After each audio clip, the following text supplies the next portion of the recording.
Hello and welcome to Oakville Matters. Our city likes to call itself a town and feel like a village. We're warm, friendly, caring people, and that's why we like to stay in touch with each other. We work together to grow our harmony, safety, and prosperity for everyone. Here's the question we're answering on this show. How do we keep growing the vitality and the fun of our traditional Main Street shopping areas in Kerr Village, Bronte Village, just like we did for downtown Oakville? Joining us to help answer this important question are the leaders of the business improvement areas for each one. Doug Sams from Kerr Village, Kylie Wilson from Bronte, and Adrian Gordon from downtown Oakville. Thank you to each of you for your service to our town and for joining us today. Doug, Kylie, what did you like about the downtown project? Well, from my standpoint, what I liked, to me, it was two parts. It was the reconstruction of the 16-mile Creek Bridge and also the downtown project, which brought a continuity, creating an environment that's attractive, welcoming, vibrant. And that's the same thing we'd like to carry across the bridge up down Lakeshore Road and up Kerr Street.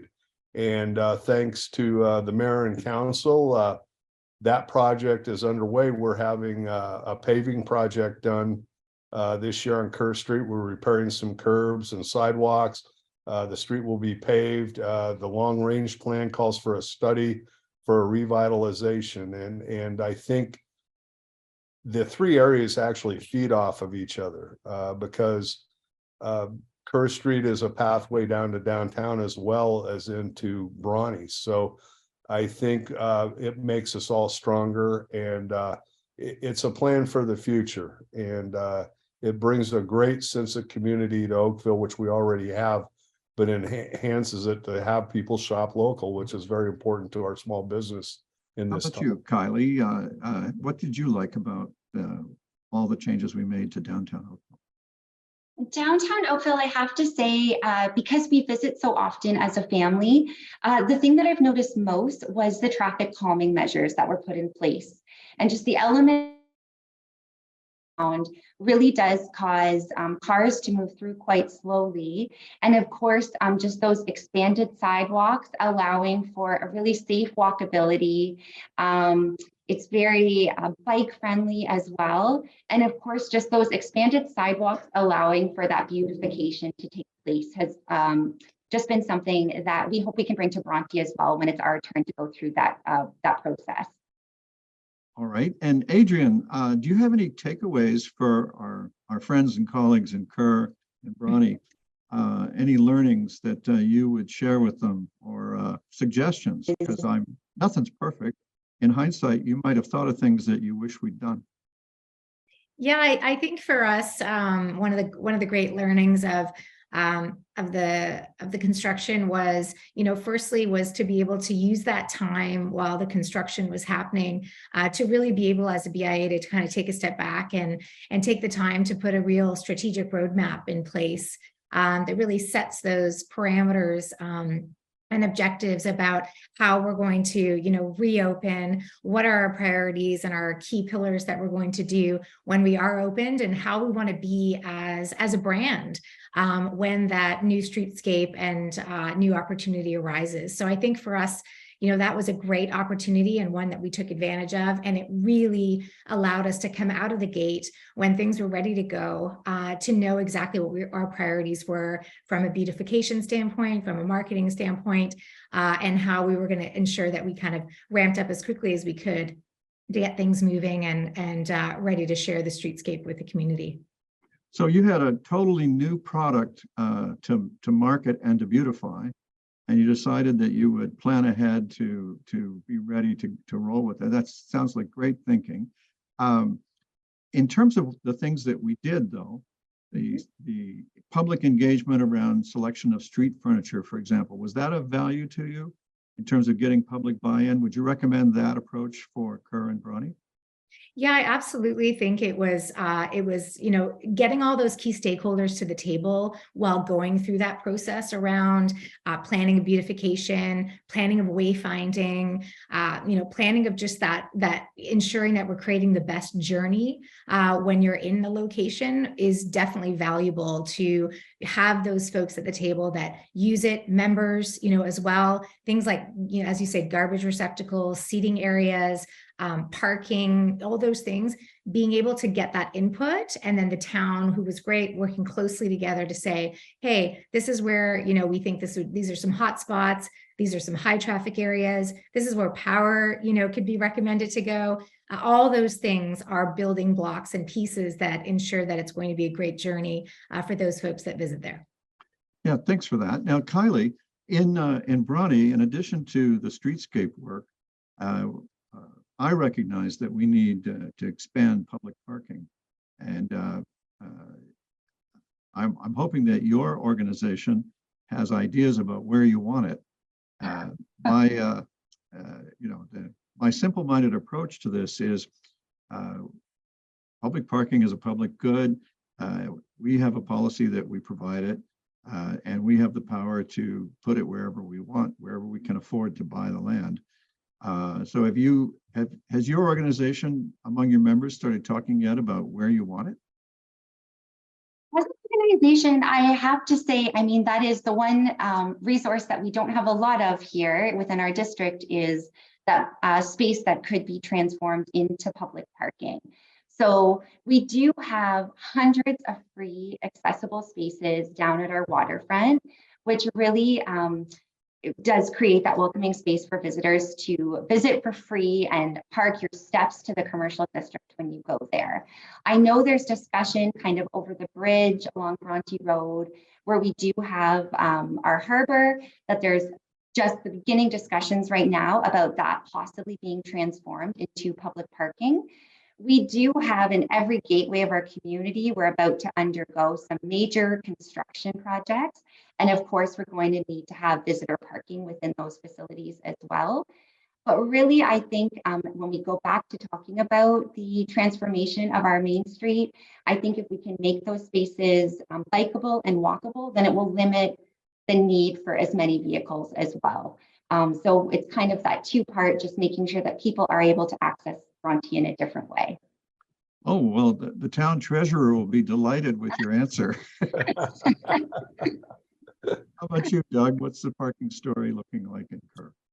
In Kerr, we're fortunate. We have two public lots, and the way Kerr was constructed, a lot of the storefronts along Kerr do have private parking in the back.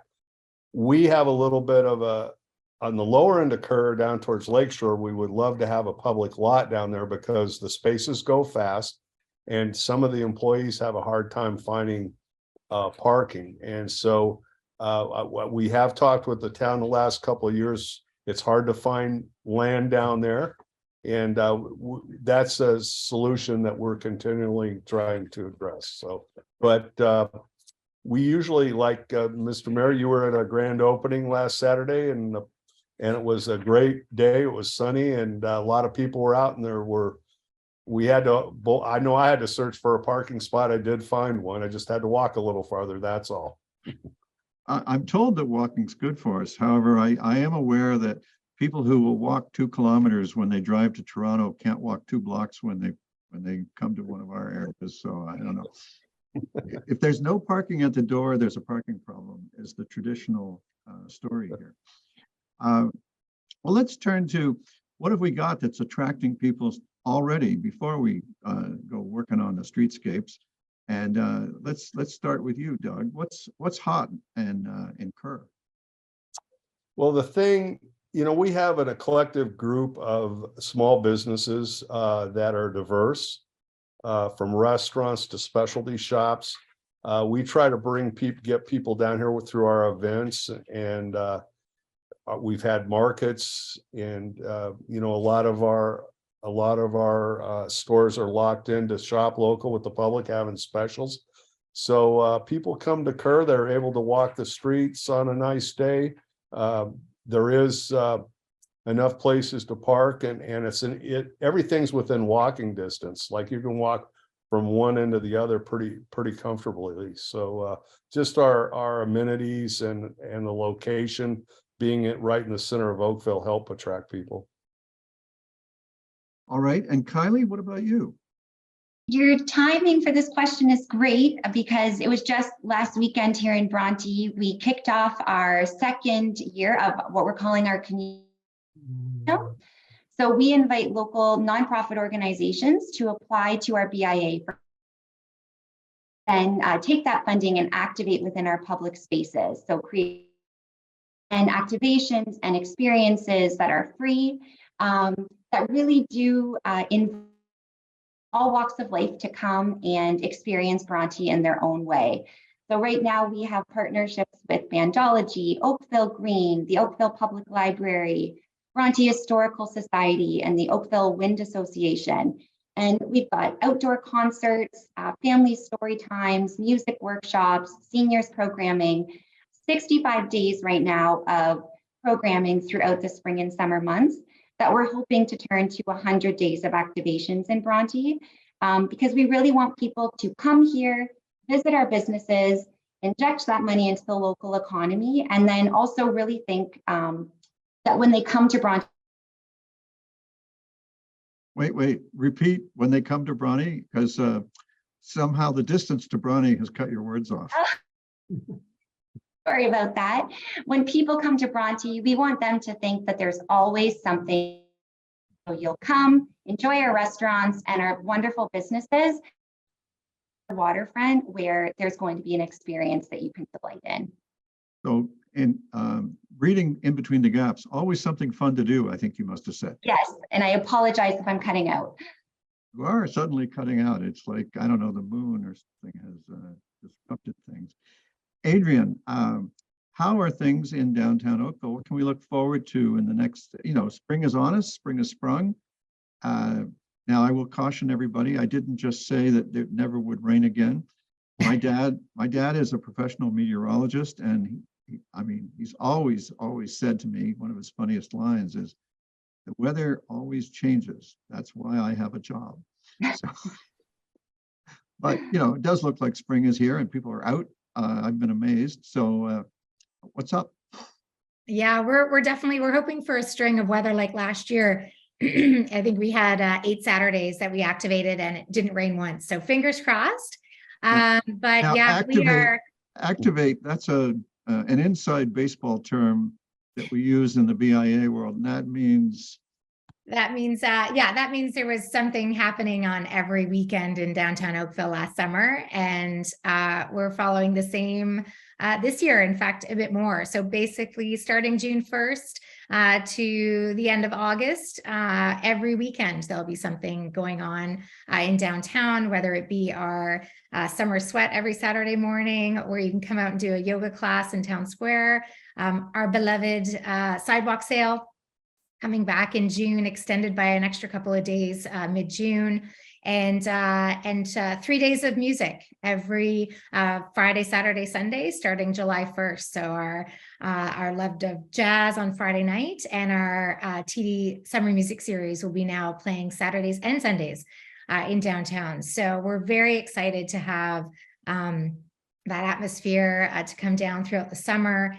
And we've got an event calendar that is packed weekly for people to check out. And we've just got a very exciting, proud membership with over 50 new businesses that have opened in the last 24 months that are looking forward to a very, very exciting summer.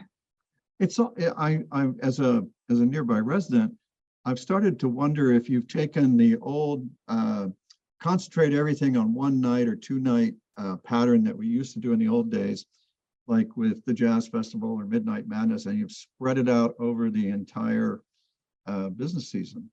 Yeah, absolutely. That was a strategic, decision from the members and the board, that, our job is to ensure that traffic is happening 12 months of the year, not just 3 or 4 kind of main key dates or weekends. So we're getting amazing feedback from our membership on how we're able to continue that traffic 12 months of the year, and particularly in the summer, that same volume of people that used to happen on one night is now happening every weekend throughout the summer. So it benefits our small businesses. Our community engagement is high. And for those that used to come maybe 4 times a year on average, years ago now come about 18. So that repeat placemaking ability to draw crowds to downtown is something we're really focused on.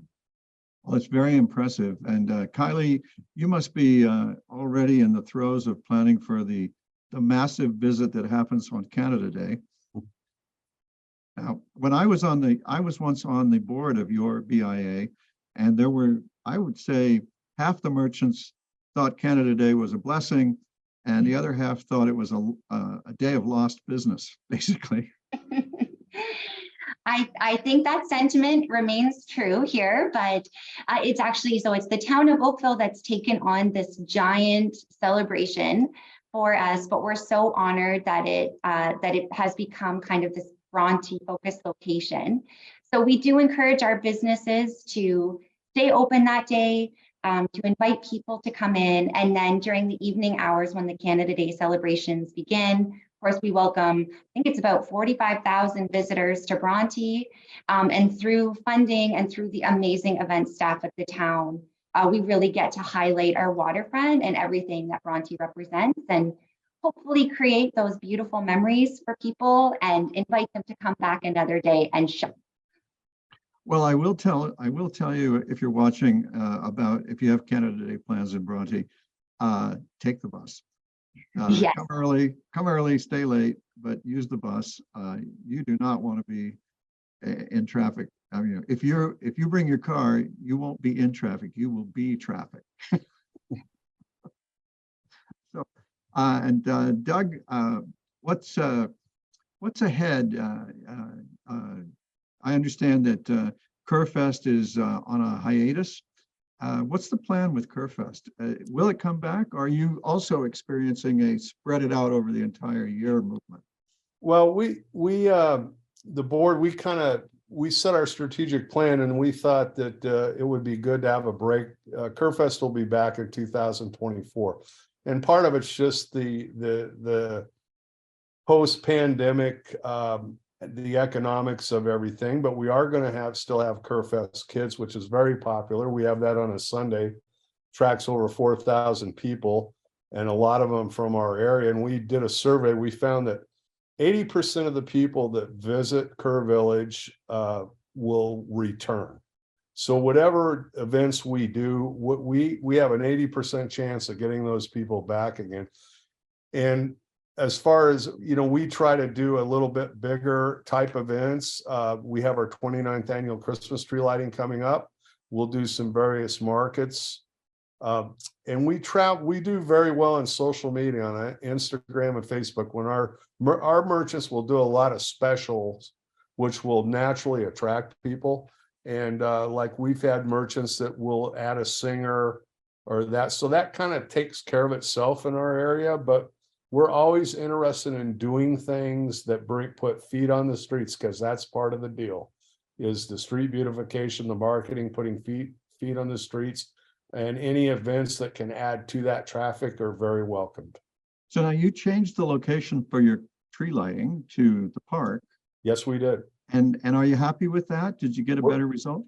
We're very happy with it, and I'll tell you why. And thanks to the town, thanks to Chris Mark and Parks and Open Spaces.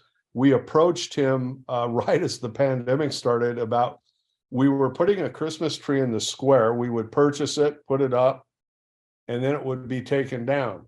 But we thought, actually I have to give credit to Dean McLean, and I had a conversation, our board chair.